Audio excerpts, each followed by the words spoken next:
Salut à tous, aujourd'hui on se retrouve pour une théorie sur Far Cry.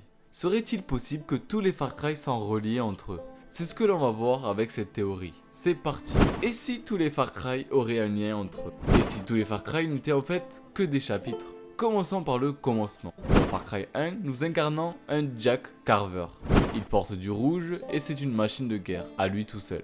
À la fin du jeu, Jack Carver se barre en hélico avec deux membres du CIA.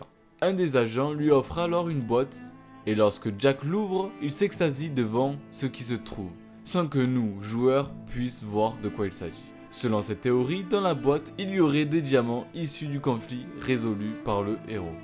En prenant ça en compte, dans Far Cry 2, ça parle beaucoup du diamant de conflit ou diamant de sang. Toujours selon cette théorie, Jack Carver, le héros du 1, serait en fait le chacal, l'antagoniste du 2. Si on regarde bien physiquement tout d'abord, ils ont l'air d'avoir la même carrure, portent du rouge et avouent tous deux être anciens militaires de la Navy. Également, dans le premier Far Cry, Jack dit qu'il était trafiquant avant d'être mercenaire. Il serait devenu le chacal car avec ses diamants, il aurait pris une autre identité et a développé un réseau de trafic d'armes et de pierres précieuses. Donc il aurait repris ses activités de trafiquant grâce à ses nouveaux diamants. Un autre détail surprenant dans le premier Far Cry est dans la vieille maison de Cad, un bâtiment à moitié détruit sans importance, perdu dans les montagnes. Sans importance, sauf que Cad est la copine de Jack, l'ayant convaincu de reprendre ses activités illégales dans Far Cry Evolution. Coïncidence? Peut-être. Mais si vous fouillez la maison, vous trouverez des vieilles pilules anti-malaria. Cette maladie joue un rôle majeur dans l'histoire de Far Cry 2, et la description de l'objet mentionne des mercenaires, ce qui est le cas de Jack Carver au début de la série. Est-ce que Cad aurait suivi la trace de Jack? Bref, à la fin de Far Cry 2, le sort du chacal n'est pas directement connu. Il est embarqué dans une mission suicide dont il ne semble jamais revenir. Il a clairement pu survivre, s'échapper et disparaître. Il est peut-être parti sur une île. Passons à Far Cry 3 du coup. Lorsqu'on pile le corps des personnages, on peut trouver des diamants de sang. On sait grâce à Urk que les diamants de l'île de Far Cry 3, Rook Island, proviennent de Boa Seko, la zone de guerre de Far Cry 2.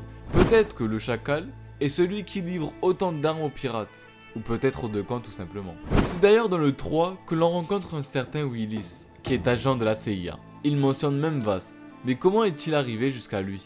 Sûrement en suivant les traces des diamants du chacal jusqu'à Rock Island.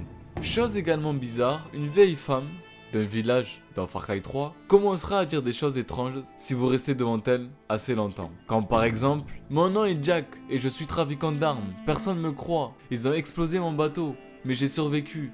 C'est exactement l'histoire de Jack Carver dans Far Cry Instinct.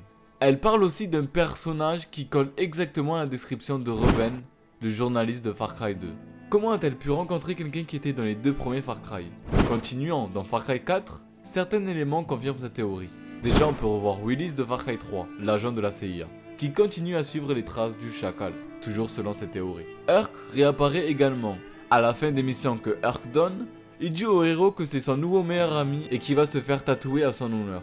Et dans ces tatouages, l'un d'eux est en l'honneur de Jason, héros de Far Cry 3, et un autre en l'honneur d'un certain Jack, Jack Carver aka le chacal.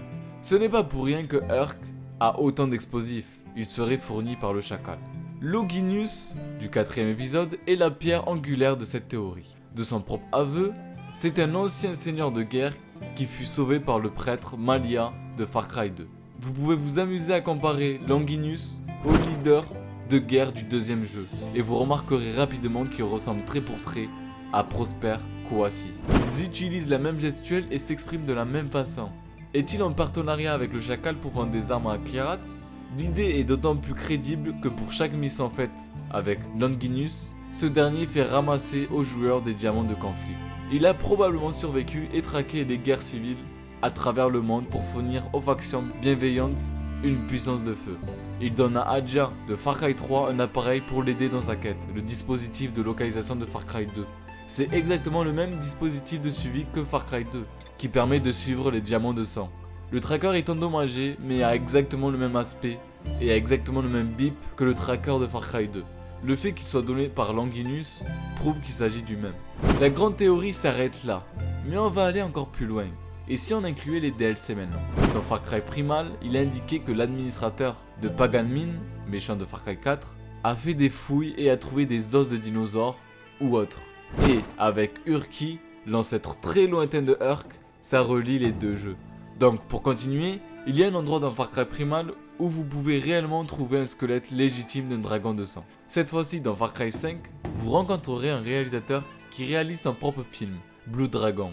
Cela donnerait l'impression que Blue Dragon n'est qu'un média qui existe dans l'univers de Far Cry, pour que les personnages puissent en profiter. Mais il n'y a pas beaucoup de preuves de ce à quoi ressemble ce film, donc il peut très bien ne pas ressembler au Blue Dragon du jeu. À la fin de Far Cry 5, la prophétie de Jason Seed se réalise, et la fin des jours tombe sur votre peloton d'officiers alors que vous essayez de l'arrêter. Les armes nucléaires viennent de tomber et ont dévasté le Montana. Et vous et votre équipe essayez de vous échapper avec Jason, mais seuls vous et Jason survivez. Selon cette théorie, c'est que le DLC de Far Cry Blood Dragon se déroule après Far Cry 5, après que les bombes soient tombées et aient dévasté les États-Unis. Les personnages de Blood Dragon parlent souvent de l'époque où le Canada était devenu super nucléaire. Devinez quel est à bord le Canada? Le Montana, domicile du comté de Hope de Far Cry 5. Donc en résumé, Joseph Seed aurait prédit l'événement apocalyptique qui conduirait finalement aux événements de Far Cry Blood Dragon. Et voilà, c'est tout pour cette théorie. Peut-être qu'il y a une partie de la théorie qui est vraie, ou peut-être que rien n'est vrai, et qu'il ne s'agit que de clin d'œil. Mais ça reste intriguant. En tout cas, dites-moi ce que vous en pensez dans les commentaires. On se retrouve pour une prochaine vidéo. Ciao!